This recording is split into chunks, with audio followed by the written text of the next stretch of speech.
마태복음 19장 13절부터의 말씀입니다.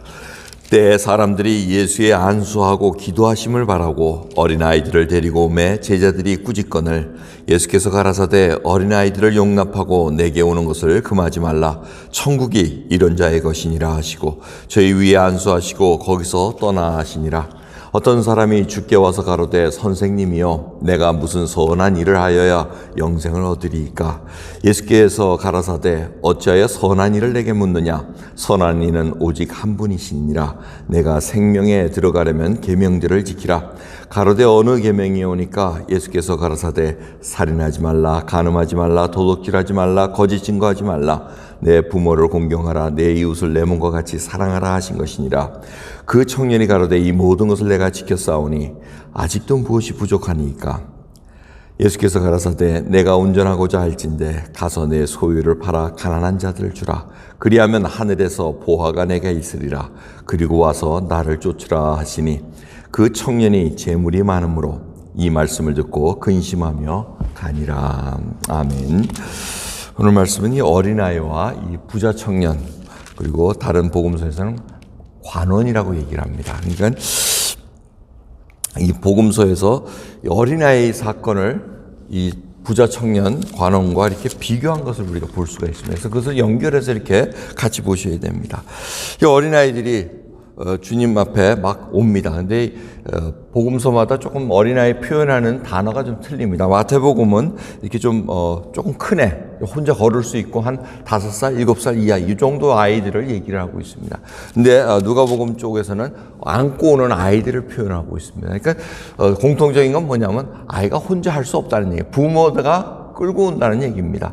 그래서 부모가 끌고 오니까 이제 아이들을 막 안수받기 위해서 축복해주고 뭐 그런 것들이 지금이나 예나 다 같습니다. 어떻게 아이들을 좀 축복받고 이 메시아라고 일컬어지고 또 선지자라고 일컫는 우리 예수님으로부터 좀 축복을 받기 위해서, 복을 얻기 위해서 이렇게 다가왔습니다. 근데 당시 상황은 어린아이들을 이렇게 존재감이 없었습니다. 그냥 어린아이들은 그냥 막 물건 다루듯이 이렇게 했기 때문에 취급을 귀하게 하지 않았기 때문에 오지 말라고 막 이렇게 떠미는 그런 광경입니다. 주님께서 금하지 말라. 바로 천국이 이런 자의 것이니라. 그래서 뭐 많은 얘기를 할 수 있겠지만 이 부자 청년하고 좀 비교하기 위해서는 이 어린아이들은 자기 의지가 아니고 누군가 끌려서 와야 된다는 겁니다. 그리고 이 구절을 가지고 종교개혁자 이렇게 장로교회 쪽에서는 유아 세례를 또 이렇게 백업을 합니다. 부모의 믿음을 통해서 이 어린아이들이 하나님의 임재 속에 들어가서 교육받을 수 있고 하나님의 인정하시는 존재로 귀하게 자랄 수 있다는 그 의미로 이렇게 받아들입니다.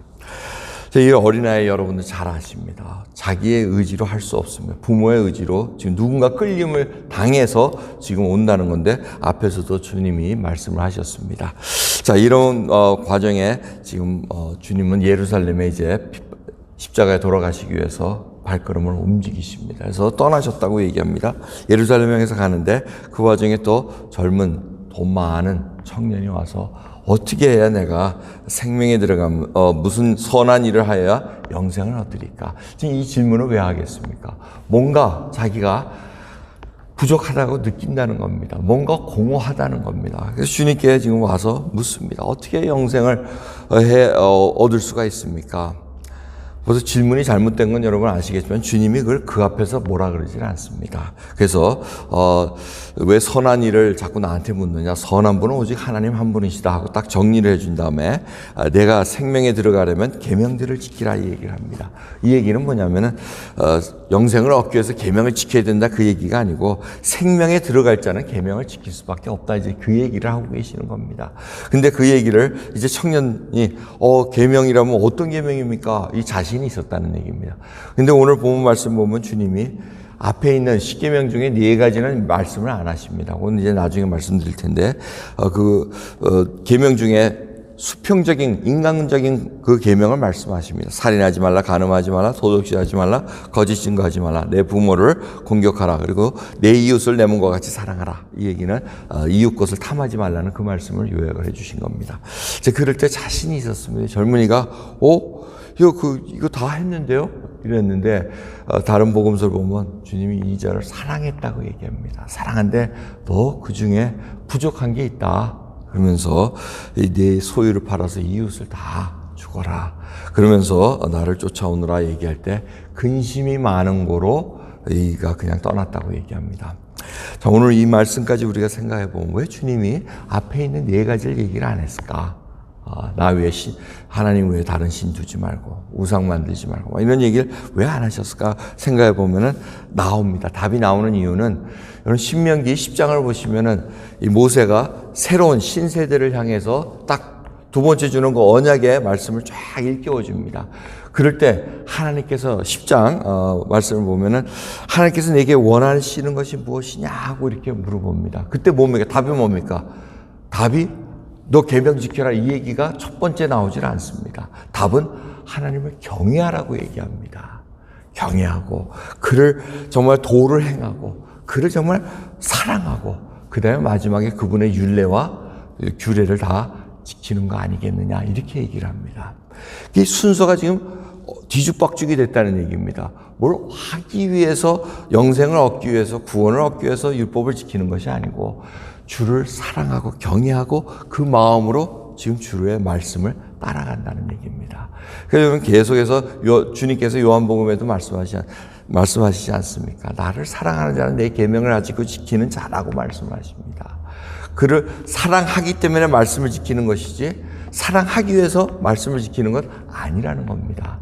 이 순서가 바뀌면 안 됩니다. 그래서 오늘 우리가 시작할 때 정말 하나님을 내가 경외하는가? 두려워, fear of the Lord. 정말 내가 경외하고 정말 주님이 안 보시는데 감찰하신 하나님, 지금 나의 생각과 일어섬과 앉아서 움직이는 것을 다 보고 계시면서 지금 하나하나 주님께서 나를 살펴보시고 감찰하시고 정말 낱낱이 드러나게 하시는데 내가 피할 길이 있겠습니까? 나의 사랑하는 주님을 사랑하는 마음도 주님 알고 계십니다. 연약한 거 다 아십니다. 그래서 베드로에게 부활하시고 와서 정말 3번 물어보지 않습니까? 네가 나를 사랑하느냐? 네가 나를 사랑하느냐? 아시지 않습니까? 답을 못합니다. 다 아시기 때문에. 하지만 주님께서 지금 이 부자 청년에게 다시 알려줍니다. 하나님을 사랑했다면은 그 많은 재물을 하나님과 같이 섬기지 않았을 거라는 얘기입니다. 그래서 주님은 정말 이 청년을 사랑하셨습니다. 정말 그거 찔렀다면은 네가 하나님 우상 갖고 사랑하지 않는다 하고 딱 얘기하면 이 청년은 정말 꼼짝없이 쓰러질 수밖에 없었을 겁니다. 그래도 하나님이 기회를 주셨습니다. 정말 모든 것을 그 재물 뒤에 나중에 또 얘기하겠지만 여러분 아시지 않습니까? 하나님과 재물을 겸하여 섬길 수 없다는 거. 이 자에게는 재물이 물질이 돈이 명예가 모든 것들이 다 이 사람의 하나님이었다는 겁니다. 오늘도 주님께서 우리에게 물어보십니다. 정말 하나님을 사랑하느냐? 아니면 우리가 계명을 하나님의 말씀을 지킨다는 이유는 하나님한테 혹시라도 칭찬을 받을 수 있을까? 아니면 혼나지 않기 위해서 억지로 하는 것이 아니라 정말 마음으로 우러나서 그 사랑 때문에 하나님의 말씀을 경외하고 따르는 그러한 변화된 자로 살아가기를 간절히 소원합니다. 기도하겠습니다. 하나님 감사합니다. 오늘도 정말 주님 저희 속에 우상이 있는가? 다시 한번 하나님 외에 다른 것들을 사랑하면 그것이 다 우상인데 그러기에 저희들이 무엇을 쫓아가서 오늘도 또 일하는가 다시 생각하게 해주시옵소서. 주를 사랑하는 마음으로 이웃도 사랑하게 하옵시고 주를 사랑하는 마음 때문에 주님께서 은혜를 베풀어 주셨기에 그 은혜를 받은 자로서 이웃의 것을 탐하지 않고 간음하지 않고 정말 주님 앞에 살인하지 않고 정말 주님은 그 모든 것을 알려주셨습니다. 심중에 욕을 하는 형제를 욕을 하고 비난하는 자가 이미 살아난 자라고 얘기하고 음욕을 품는 것마다 다 간음한 자라고 말씀하셨기에 누가 법을 지킴으로 율법을 행함으로 말미암아 구원을 얻을 수 있겠습니까? 주여 주의 전적인 은혜인 것을 다시 한번 깨닫게 하시고 주님만 의지해서 어린아이와 같이 주님만을 붙잡고 나갈 수 있는 저희들 될 수 있도록 은혜 베풀어 주옵소서. 감사드리며 우리 주 예수 그리스도의 이름으로 기도드렸나이다. 아멘.